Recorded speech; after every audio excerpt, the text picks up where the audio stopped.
आजानुलम्बितभुजो कनकावदात संकीर्तनैकपितरो कमलायताक्ष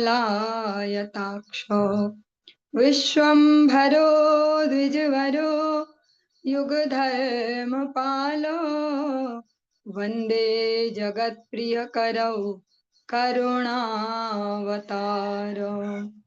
हे कृष्ण करुणा सिंधो दीनबंधो जगतपते गोपेश गोपिका कांत राधा कांत नमोस्तुते। तप्त कांचन गौरांगी राधे वृंदावनेश्वरी वृषभानुसुते देवी प्रणमामि हरिप्रिये। भक्त्या विहीना अपराधलक्षये क्षिप्ताश्च कामादितरङ्गमध्ये कृपामयि त्वां शरणं प्रपन्ना वृन्दे नुमस्ते चरणारविन्दम्। जय श्री कृष्ण चैतन्य प्रभु नित्यानंद श्री अद्वैत गदाधर शिवासादि गौर भक्त वृंद। हरे कृष्ण कृष्ण कृष्ण हरे हरे हरे राम राम राम हरे हरे।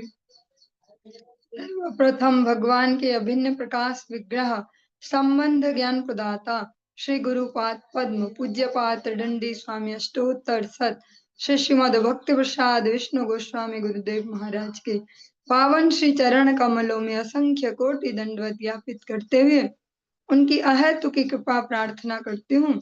वे अपनी कृपा वर्षण करें जिससे निज कर्ता अभिमान भाव को छोड़कर एकमात्र उनकी वाणी के वाहक के रूप में अपना परिचय दे सकूं।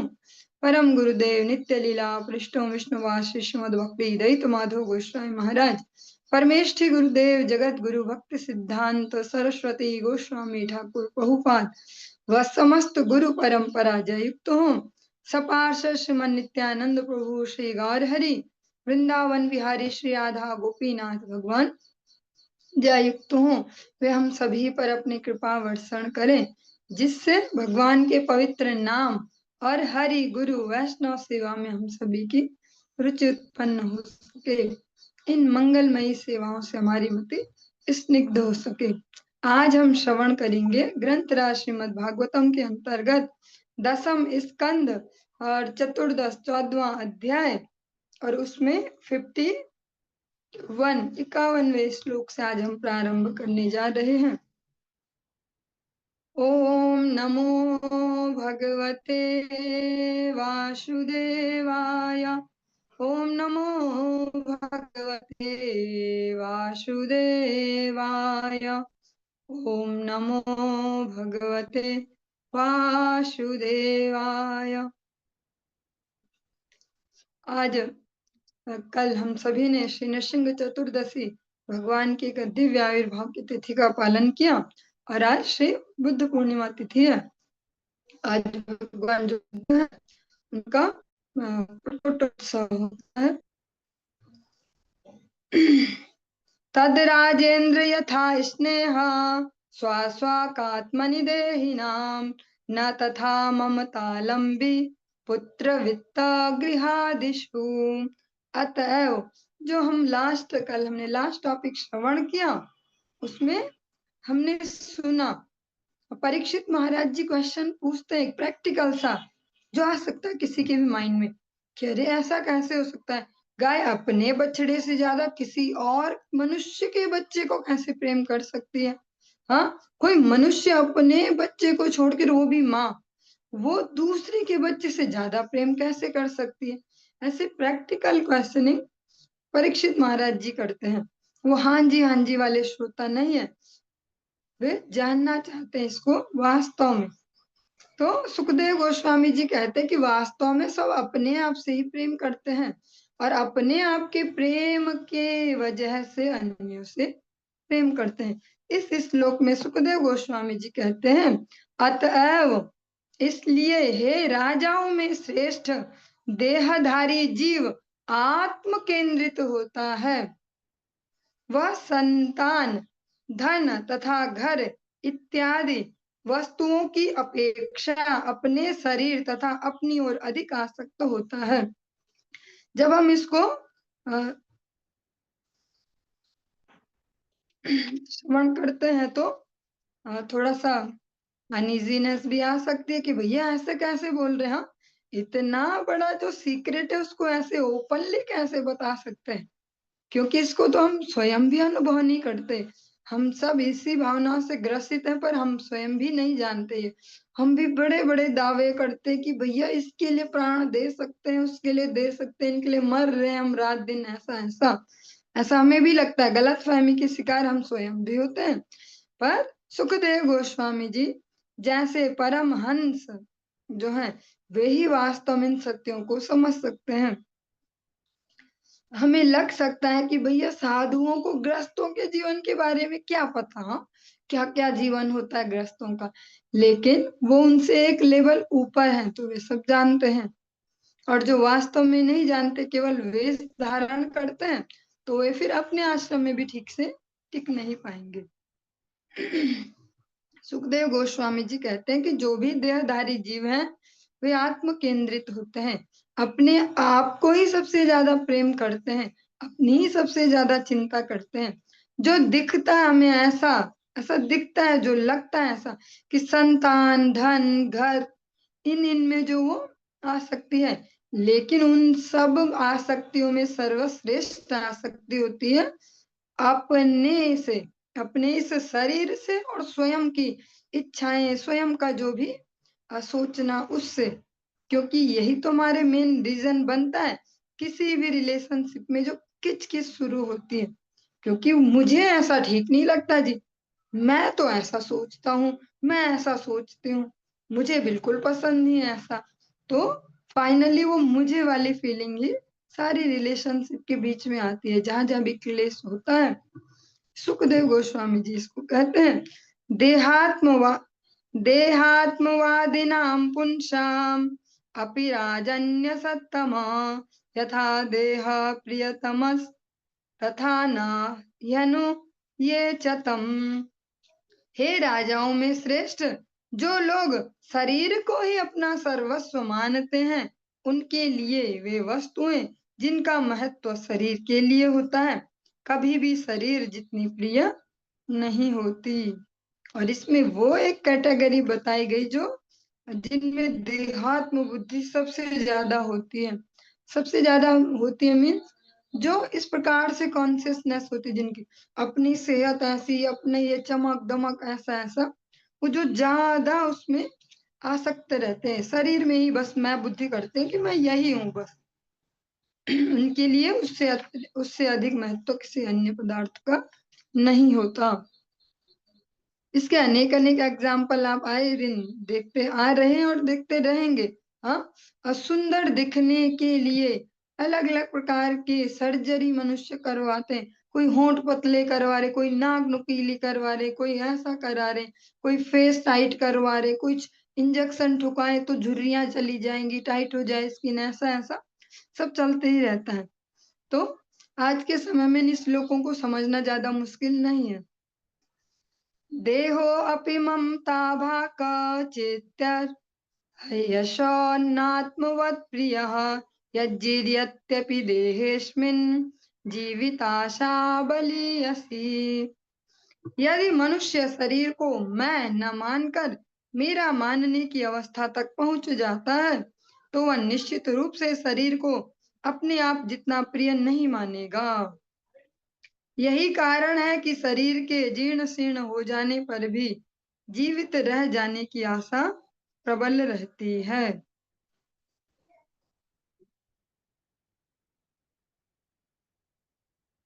यदि मनुष्य इस शरीर को मैं न माने, कि मैं यही हूँ, ये मेरा है, ऐसा समझ जाए। ये दो अलग अलग टॉपिक्स हैं। मैं शरीर हूँ और शरीर मेरा है। मैं हूँ मतलब मैं यही हूँ, बस जो दिखता हूँ हार्ड मांस का पुतला। मेरा मीन्स मैं कुछ और हूँ और ये मेरा है, मैं इसे यूज करता हूँ। तो अगर इस स्थिति तक अब मनुष्य पहुंच जाए कि ये मेरा है, हाँ, माई बॉडी जैसे बोलते हैं, हाँ, मी बॉडी नहीं कि मैं ये शरीर हूँ, माई बॉडी तक पहुंच जाए कि मेरा शरीर, मैं शरीर नहीं मेरा शरीर, तो वो अपने शरीर को भी उतना प्रेम नहीं करेगा, वो स्वयं से करेगा कि मैं कुछ और हूँ, ये शरीर कुछ और इसको कैसे समझ सकते हैं इन अंतरों को? हाँ, कि कुछ जो केवल स्वयं को ये शरीर समझते हैं कि मैं शरीर हूँ, वे जैसा हम अनेक बार डिस्कस भी कर चुके हैं, कल की कक्षा में भी किया होगा, कि बेड पेशेंट भी हम देखें अगर जो बिस्तर पर ही लेटे, कि बस जिनको अब जाने की तैयारी है या और भी कामना कर रहे हैं अनेक अनेक दोस्त मित्र परिजन कि भैया बहुत हो गया, अब इनको शांति दे भगवान, मुक्ति दे, ऐसा जो शब्द यूज किए जाते हैं, मुक्ति दे दे इनको भी भगवान। हाँ, ऐसी स्थिति में भी जो वो व्यक्ति है जो वो लेटा है, अगर उससे वास्तव में जाना जाए तो वो भी नहीं चाहता कि उसका शरीर छूटे। उसको भी लगता है कि कैसे भी चल तो रहा है ना, हमारे कोई भी ऐसे ऑपरेशन हो रहे, सांस नहीं ले पा रहे तो चलो कहीं छेद ही कर दो, यहीं से नली घुसा लो, ऑक्सीजन सिलेंडर ही लगा दो, हाँ, खाना नहीं जा पा रहा तो नली लगा के उससे ही घुसा लो। ऐसे अलग अलग अलग अलग अगर मल मूत्र ऐसे नॉर्मली त्याग नहीं हो रहा तो नलियों के माध्यम से करवा दो, पर शरीर ना छूटे। सुनने में थोड़े से हार्श लग सकते हैं वचन, और इसको पर्सनली कोई ना ले, और मेरा भी इसमें दोष ना समझे। जो ये हम शब्द सुन रहे हैं भागवत जी के श्लोक के, उनको अगर हम आज के परिप्रेक्ष्य में एक्सप्लेन नहीं करेंगे तो ये यहाँ से उड़ जाएंगे। बस ऐसा लगेगा कुछ अच्छा सा सुनते हैं हम सुबह सुबह, हाँ कुछ सुनते हैं शास्त्र वाणी भागवत सुनते हैं, पर अप्लाई नहीं हो पाएगी वो भागवत जीवन में फिर, अगर सही उसमें एग्जाम्पल ना दिए जाए। ऐसी स्थिति में भी घर वाले और सब रिश्तेदार जो जो भी सुनता है यही बोलता मुक्ति दे दे भगवान, पर उस व्यक्ति से अगर पूछा जाए तो वो नहीं चाहता मुक्ति दे भगवान। उसको भी आराम आता है कि चलो यहाँ से तो जा रहा खाना पीना, ऐसे में देख तो पा रहा है क्या क्या हो रहा है ऐसे आसपास, आनंद ले पा रहे हैं दुनिया का, अभी भी वो भी नहीं चाहता। जो मैं शरीर वाली जो स्थिति है और जो मेरा शरीर वाली, उन्हें लगता है अरे इससे छुटकारा मिले, नया शरीर मिले, नए से और कुछ करेंगे। तस्मात् प्रियतमः स्वात्मा सर्वेषामपि देहिनां तदर्थमेव सकलम जगदेतच्चराचरम्। इसलिए हर देहधारी जीव को अपना आप स्वात्म जो मैं हूँ वह ही सर्वाधिक प्रिय है, और इसी आत्मा की तुष्टि के लिए यह समस्त चराचर जगत विद्यमान है। चराचर जगत में जो पशु हैं जो घूम फिर सकते हैं, जो वृक्ष हैं उनमें भी जीवन है पर वो चल नहीं सकते, हाँ, उन सभी को इस कैटेगरी में लिया गया। कृष्ण में नम वे ही त्वात्मान अखिलात्मनाम जगद्धिताय सो अप्यत्र देहि वा भाति मायया। तुम भगवान कृष्ण को समस्त जीवों के आदि आत्मा करके जानो।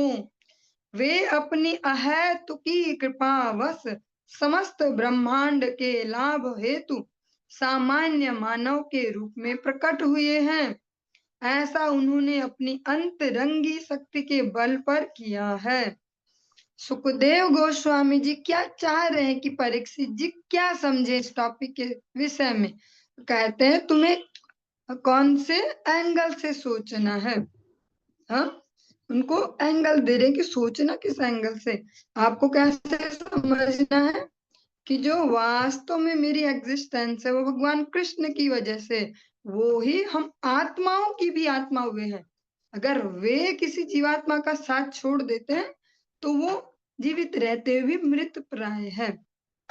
तुम इस प्रकार के भाव से इसको समझो। जो श्री कृष्ण है वे समस्त जीवों के आत्मा है, आदि आत्मा। हाँ, अभी अभी नहीं, क्या मनुष्य जन्म मिला है, भारत में पैदा हो गए, कुछ ऐसे मूवमेंट वाले लोग हमें मिले जो भक्ति को ऐसे प्रचारित करते हैं, उन्होंने सिखा दिया कि भैया श्री कृष्ण है तुम्हारे। ऐसा नहीं, ये आदि आत्मा है भगवान श्री कृष्ण, हमेशा हमेशा से। जैसा ब्रह्मा जी की स्तुति में भी श्रवण किया कि कहते हैं आपसे पहले कोई न था, आपने मुझे जन्म दिया और फिर आगे सब जन्म लिया सबने। कल भगवान नरसिंह देव का प्राकट्य उत्सव सभी भक्तों ने मनाया। नरसिंह देव की कथा में श्रवण किया होगा आप सभी ने, जिन्होंने श्रवण, जिनको भगवान की कृपा से श्रवण का सुयोग मिला। हाँ, नरसिंह भगवान जब हिरण्यकश्यप का उद्धार करते हैं, तो भागवत जी में भी आपने श्रवण किया था इन कक्षाओं में भी, कि अनेक अनेक जो भी जीवन के अलग अलग स्टेज हैं, यक्ष किन्नर चारण, हाँ, देवता, अलग अलग जो ये कैटेगरी है जीवन की, सब के एक रिप्रेजेंटेटिव वहां पर उपस्थित हुए, भगवान की स्तुति करते और धन्यवाद देते कि बहुत परेशान हो गए थे इससे, नाक में दम कर रखा था इसने, बहुत बढ़िया किया आपने निपटा दिया। सब अलग अलग प्रकार की घुमा फिरा के यही कहते, बहुत बढ़िया किया। हाँ, जो चराचर जगत है सब भगवान नरसिंह देव को धन्यवाद देते हैं कि आपने इसको निपटाया, हम पे अनुग्रह किया। यहाँ से भी हम समझ पाएंगे कि जो परम भगवान है वे सबसे श्रेष्ठ हैं। जो हिरण्यकश्यपु है, जो हिरण्याक्ष है, रावण है, वे जो समस्त दैवीय सत्ता उनकी भी नाक में दम करके रखते हैं, उनको भी भगा देते हैं उनके उनके लोगों से कि निकलो यहाँ से बाहर, उनको भी फंसा देते हैं अपनी वाक चातुरी में। ऐसे ऐसे वरदान ब्रह्मा जी से मांग लेते हैं, शिव जी से मांग लेते, घुमा फिरा के, जिनके समाधान उनके पास भी नहीं है, पर वे भी सोचते हैं कि ठाकुर जी देख तो लेंगे, हम हाँ जी बोल देते हैं, तथास्तु, जा तूने मेरी तपस्या की, तथास्तु। हाँ, ऐसा अनेक अनेक प्रसंगों में देखते हैं, सुनते हैं। भगवान ही सर्वश्रेष्ठ हैं, कृष्णस्तु भगवान स्वयं।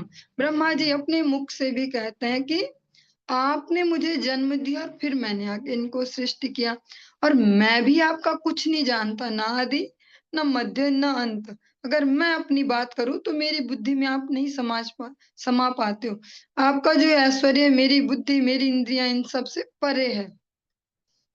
इसी भाव को लेकर सुखदेव गोस्वामी जी परीक्षित महाराज जी को कहते हैं कि तुम श्री कृष्ण को समस्त जीवात्माओं का, हाँ, उनकी परम आत्मा, उनकी आदि आत्मा करके समझो। वो अहेतु की कृपा वश, वो परेशान होके नहीं आए हैं, वो डिप्रेशन में नहीं आए, वो गुस्से में नहीं आए कि कंस मारना है जी, मैंने शिशुपाल मारना है, मैंने जाना पड़ेगा अब इनको ठिकाने लगाने। भगवान ऐसे नहीं आते, वो तो किसी से भी लगवा सकते हैं। हम समय समय पर, आज के समय में भी जो हमारे विश्व में, जो इस समय भी हमें लगता है कि ये सबसे बड़े राक्षस, ये सबसे बड़े आतंकवादी, समय समय पर हम देखते हैं अलग अलग प्रकार से वो निपट जाते हैं, भगवान उनको निपटवाते हैं किसी अन्य से। तो भगवान को आने की जरूरत नहीं है। रावण मारने के लिए जाता हूं मैं धरती पे, ऐसा कंस मारने धरती पे जाता हूँ, भगवान अहेतु की कृपावश आते हैं, बस अपने जो जन है, जो अपने प्रिय जन है, उनको आनंदित करने के लिए सामान्य मानव के रूप में यहाँ आते हैं, उनके मध्य उनके जैसे रहते हैं। अच्छा, आप लोग ऐसे रहते हो, हाँ मैं भी ऐसे रह के देखता हूँ। हाँ, ऐसा उन्होंने अपनी अंतरंगी शक्ति के बल पर किया है, और अपनी जो अंतरंगा शक्ति है उनके दम से भगवान इसको करते हैं। भगवान की जो हलादिनी शक्ति है, संवित शक्ति, संधिनी शक्ति, तीन प्रकार की जो अंतरंगा शक्ति है, उनसे भगवान इस सब लीलाओं को विस्तार देते हैं। जो आह्लादिनी शक्ति है वो श्रीमती राधिका रानी है, और इसीलिए भगवान श्री कृष्ण की लीला को संपूर्णता उनसे ही प्राप्त होती है, क्योंकि भगवान की आह्लादिनी शक्ति है। वस्तु तो जानता मत्र कृष्णम स्थास्नु चरिष्णु च भगवद रूपमखिलम नान्यद वस्तु किंचन। इस जगत में जो लोग भगवान श्री कृष्ण को यथा रूप में समझते हैं, वे समस्त चर या अचर वस्तुओं को पूर्ण पुरुषोत्तम भगवान के व्यक्त रूप में देखते हैं। ऐसे प्रबुद्ध लोग भगवान श्री कृष्ण से परे अन्य किसी वास्तविकता को नहीं मानते।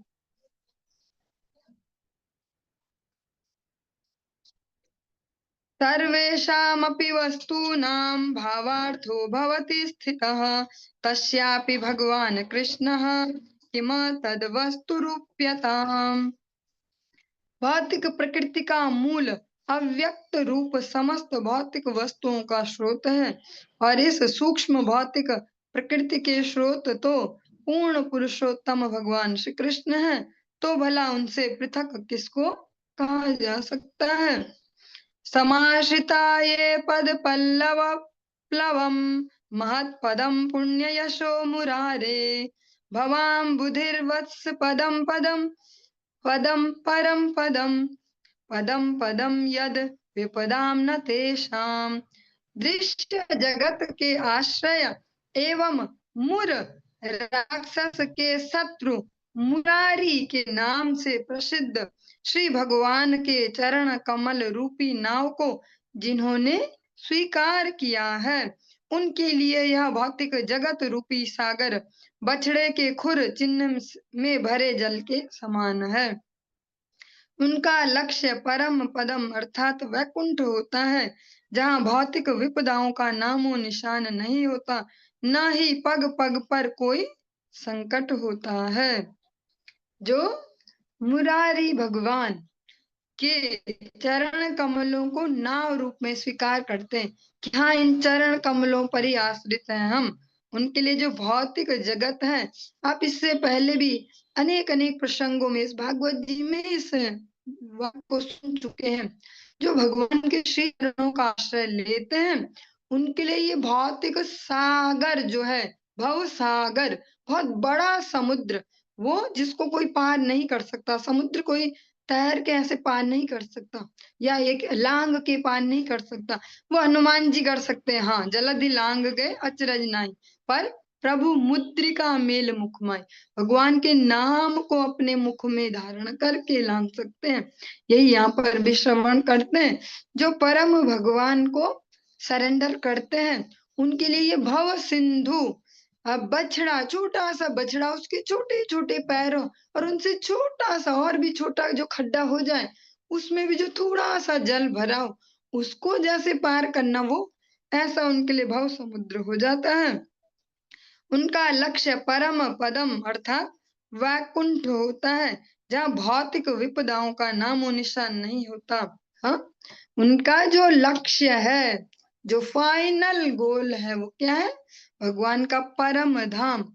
और उस परम धाम में इस भौतिक जगत के क्लेश नहीं है, वहां शारीरिक क्लेश, मानसिक क्लेश, भावनात्मक क्लेश, ऐसा कुछ वहां पर नहीं होता।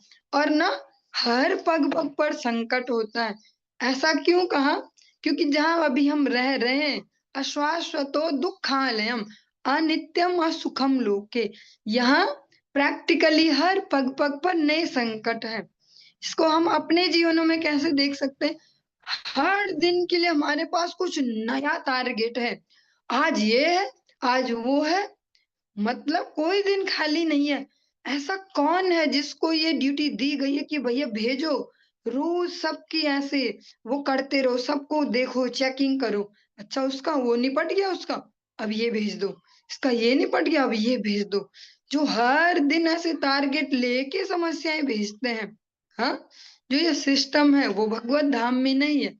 वहां नहीं है ऐसा हर समय कुछ ना कुछ नया झंझट, हर समय कुछ नया झंझट। हम यहाँ एक निपटाते हैं, उसके पीछे दो तैयार रहते हैं कि ले बेटा, फिर वो दो निपटाते हैं, फिर चार कहीं से आ जाते हैं। हर दिन कुछ नया नया है। इसी को ही दूसरे एंगल से समझे। जो भगवान को समर्पित होते हैं, भगवान के जनों को, गुरु वैष्णव को जो समर्पित होते हैं, वो हर दिन इनको बैडमिंटन खेलने जैसा निपटाते हैं।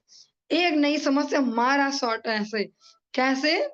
तस्मात् सर्वेषु कालेषु माम अनुस्मर युध्य च, हर परिस्थिति में हे अर्जुन, तस्मात् सर्वेषु कालेषु, हर समय, सर्व कालेषु, प्रत्येक समय, पहले माम अनुस्मर, मेरा अनुस्मरण, और फिर युध्यचा, फिर वो इतना इजी हो जाएगा कि मजा आ गया आज तो खेलने में, बहुत अच्छे अच्छे शॉट लगाए, लंबे लंबे, मजा आ गया ऐसे। हाँ, फिर वो वैसे हो जाएगा जब जब भगवान का स्मरण प्रातः काल कर लेंगे, फिर इस भौतिक जगत को फेस करेंगे, तब किसी का फेस देखेंगे इस जगत में, पहले अपना कंप्लीट कर देखेंगे तो उन्हीं समस्याओं में आनंद आएगा। अरे बहुत मुश्किल थी वो समस्या, तो ऐसी थी वो, अगर कोई दूसरा होता तो पागल हो जाता, पर हमारे लिए तो मजे से निपट गया, ऐसा ऐसा किया और हो गया, भगवान ने फटाफट ऐसा आइडिया दिया और ऐसे जल्दी निपट गया, तो वो फिर खेलने जैसा हो जाएगा, शॉट मारी शॉट मारी शॉट, ऐसे हम डेली खेल रहे हैं। तो जो भगवान को समर्पित जीवन जीते उनके लिए हो जाता है, वरना बहुत बड़े बड़े समुद्र हैं, वरना अश्वासतो दुखालयम, दुखों का ही घर है, रोज दुखी रहो, किसी न किसी बहाने दुखी रहो, आज ऐसा हुआ इसलिए दुखी, आज वहां ऐसा हो गया इसलिए दुखी, कभी अपनी वजह से दुखी, मेरा आज दिमाग ठीक नहीं है ऐसा ऐसा, कभी दूसरे की वजह से दुखी। पर अगर भगवान के चरणों का अवलंबन लेते हैं तो आनंद सिंधुम सिरसा नमामि, भगवान के श्री चरणों से जो आनंद निकलता है, उसका अगर हमको एक छींटा भी पूरा ना मिले, कभी कभी बहुत बारीक बूंद होती है जिनको बूंद भी नहीं कहते, ऐसे हल्के से कोई छिटकते हैं, तो वैसा भी हमको मिल जाए तो हम तो उसमें नहा धो के सब पूरा हो जाएगा। तो ऐसे जो भगवान के चरणों का अवलंबन लेते हैं, वही वास्तव में हमारे हितैषी हैं, और जो हमें अवलंबन करवा देते हैं वही वास्तव में हितैषी हैं। इसीलिए इतना सेंसिटिवली श्रीमद् भागवतम कहता है कि माता माता नहीं है अगर वो भगवान के श्री चरणों में न लगा सके, पिता पिता होना फिर सार्थक ना हुआ जो भगवान के चरणों में न लगाए, वो गुरु गुरु नहीं है जो भगवान से न जोड़ पाए, वो संबंधी संबंधी नहीं है, वो प्रियजन, वो मित्र, वो सुहृद जन जिसको हमने अपने हृदय दे रखे। अभी हमने कम से कम 20 लोगों को तो हृदय दे ही रखे होंगे, अभी मैं ये नहीं बोल रही हजारों लोगों को, मिनिमम 20 को तो हृदय दिया होगा। वो मेरी चाची बहुत प्यार करती है, वो मेरा ऐसा, वो ऐसा ऐसा, हाँ ऐसे ऐसे, लेकिन वास्तव में वही प्रियजन है जो भगवत चरणों से हमें जोड़ दे, क्योंकि उसने सबसे बड़ी हेल्प कर दी, हमेशा हमेशा की दरिद्रता ही दूर कर दी, ऐसा एक अकाउंट दे दिया कि जिसमें कितनी अमाउंट भरते जाओ कभी खाली नहीं होता वो, ऐसे नहीं कि 10 रुपए पकड़ा दिया बेटा टॉफी खा लेना, ऐसे ऐसे नहीं, ऐसा एक चेक दे दिया जितना ही लिखते जाओ निकालते जाओ कभी खत्म नहीं, वो आनंद के समुद्र से जोड़ दिया, कोई ऐसे सुख के दो चार छींटे नहीं मारे, ले आज तेरे लिए ये गिफ्ट लाए, आज तेरे लिए वो गिफ्ट लाए, तो तुझे पैसे दिए, ऐसे ऐसे। एतत्ते सर्वमाख्यातं यत्पृष्टो अहमिह त्वया तत्कौमारे हरिकृतं पौगंडे परिकीर्तितम्, चूंकि आपने मुझसे पूछा था इसलिए मैंने भगवान श्री हरि की उन लीलाओं का संपूर्ण वर्णन किया जो उन्होंने अपनी आयु के 5वें वर्ष में संपन्न की थी, किंतु छठा वर्ष लगने तक प्रशस्त नहीं हुई थी। सुखदेव गोस्वामी जी कह रहे आपने पूछा था इसलिए बोला, अननेसेसरी बोलना मेरे स्वभाव में नहीं है कि फालतू बक बक बक बक करते रहो, मुंह दे रखा भगवान ने सब जगह बकड़ बकड़।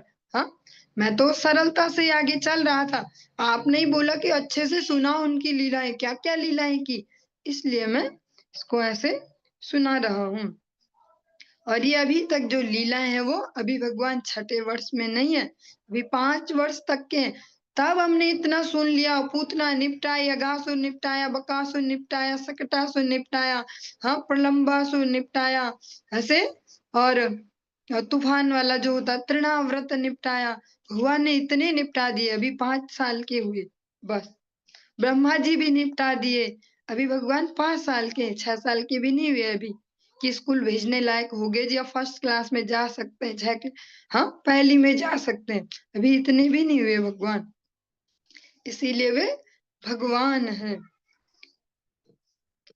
एतत् सुहृदे भिश्चरितं मुरारेर अघार्दनं साद्वलजे मनम च व्यक्तेतरद रूप मजोर्व विष्णवं शृण्वन् नरो अखिलार्था।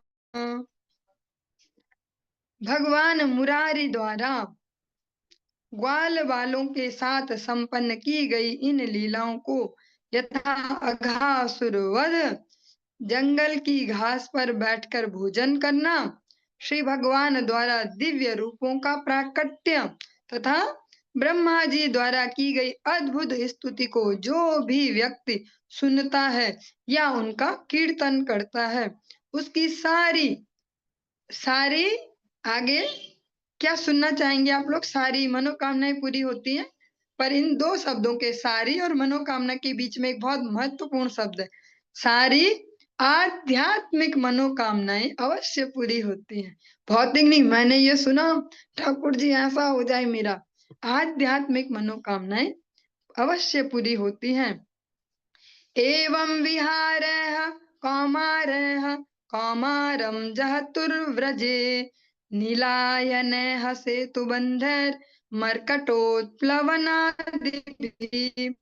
इस प्रकार ब्रज भूमि में आंख मिचौनी का खेल खेलते, खेल में ही पुल बनाते, बंदरों की तरह उछल कूद करते और अन्य ऐसे ही खेलों में लगे रहकर बालकों ने अपना बाल्यकाल बिताया। जो कृष्ण बलराम है, दोनों ने सामान्य मानव बालकों के साथ ऐसे उनके जैसे खेलते कूदते और राम जी जैसा सेतु भी बनाते यमुना जी में। अरे मैं ही राम था, अच्छा राम थे तुम? ऐसा, हाँ पुल बना के दिखाऊं तुम्हें? पुल बना के भगवान ऐसा पुल बना के भी दिखाते, लो पत्थर मैंने भी तैरा दिए, इसमें क्या है? हाँ ऐसे तो भगवान सारी लीलाएं करते हैं वो छोटे छोटे बच्चों के साथ में। और इस प्रकार से जो हमारा ये 14वां अध्याय, चतुर्दश अध्याय, दशम स्कंध का ये संपूर्ण हुआ। और आज की इस चर्चा को हम यहीं पे विश्राम देंगे। इससे आगे हम कल की कक्षा में श्रवण करेंगे। हरे कृष्ण।